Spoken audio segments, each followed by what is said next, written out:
大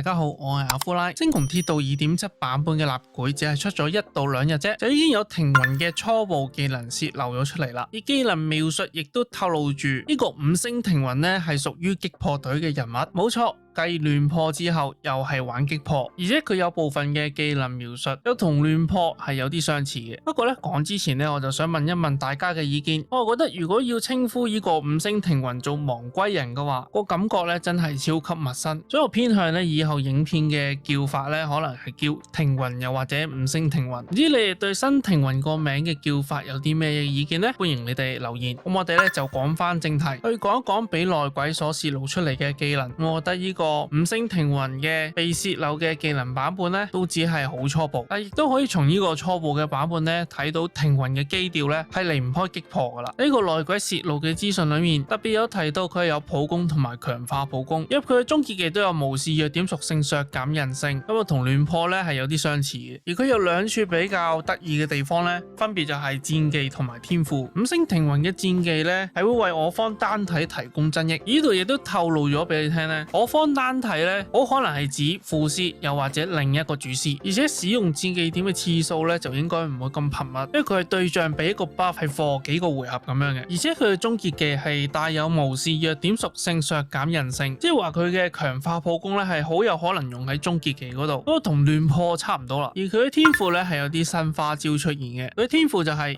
敵方全體具有虛韌性，陷入弱點擊破狀態後重新獲得一定比例嘅韌性，擊破此韌性使目標行動額外延後，且再造成一次擊破傷害。我方攻擊弱點擊破目標嗰陣，基於攻擊嘅削韌值造成超擊破傷害。咁天賦咧有兩樣嘢咧係值得留意嘅。第一個指嘅我方攻擊弱點擊破目標咧，就會基於攻擊嘅削韌值造成超擊破傷害。如果佢將呢個嘅邏輯擺喺天賦嗰度咧，就即係話當5星停雲喺牆上嘅話，一個效果就會係長駐噶啦。而我哋再諗一諗佢呢一個嘅功能同邊一個人物相似咧？答案咧就係開拓者啦。開拓者嘅轉化超擊破傷害咧係需要靠終結技去觸發嘅，而5星停雲咧暫時睇咧就乜都唔使做，就喺個天賦嗰度已經有噶啦。而佢第二個需要留意嘅地方就係為敵方提供虛韌性呢一個嘅效果。咁可能有啲人唔明啦，究竟玩緊啲乜嘢咧？點解又要俾翻啲韌性俾敵方部隊咧？其實佢咁樣設計嘅目的咧係為咗俾另一個師咧去打2次擊破傷害。眾所周知咧，韌性條為0嗰一下所打出嚟嘅傷害就係擊破傷害。如果想再打多一次擊破傷害，就要好被動咁等敵方呢個回合重新有翻條韌性條喺度，然後你需要再將佢嘅韌性條削減為0嗰一下去引發擊破傷害。而停雲呢種為敵方提供虛韌性就變咗做一種主動嘅行為，佢俾另一個師咧去打多一次擊破傷害。咁個邏輯咧大致上就係咁啦。所以如果停雲咧入主呢個超擊破隊，咁開拓者咧被踢出嘅機會咧係比較大嘅。而亦都有一啲嘅玩家嘅講法就係話會踢走丸梅，咁我判斷咧就係唔會。咁就有兩個原因，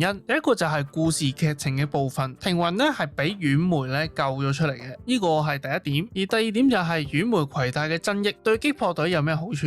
我哋嚟睇一睇丸梅痕跡嘅部分。首先戰技嗰度，當丸梅施放戰技，其中嘅弱點擊破效率提高 50% 咧就會生效啦。而且丸梅亦都可以透過秘技咧去觸發戰技嘅，而呢一個過程唔消耗任何嘅戰技點，而且丸梅嘅額外能力亦都會令我方全體擊破特攻提高 20%。而丸梅嘅一星雲亦都會喺終結技展開結界期間咧，我方全體造成嘅傷害咧無視目標 20% 嘅防禦力。仲有就係丸梅嘅專屬光追，當丸梅施放終結技，而且丸梅嘅擊破特攻大於150，就會回復一個戰技點，而且每一波開始嗰陣，我方全體咧立即恢復10點能量。所以咧，我哋可以知道丸梅戰技當中嘅弱點擊破效率 50%，對超擊破隊嘅幫助非常大。而且丸梅唔會頻密施放戰技，同埋佢嘅專屬光追亦都可以為丸梅開終結技嗰陣提供1點嘅戰技點。所以憑住丸梅呢一啲嘅優勢，我有理由相信咧丸梅咧係唔會被踢走嘅。最後我亦都發現咧，有好多玩家討論超擊破隊、討論五星停雲嗰陣咧，完全係將亂破呢個角色咧係 skip 咗嘅。咁可能咧佢哋係等緊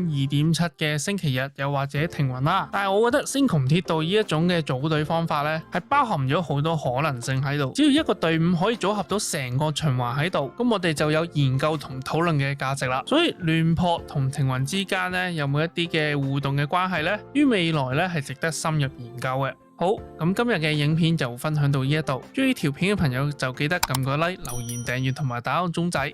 我哋下次再見。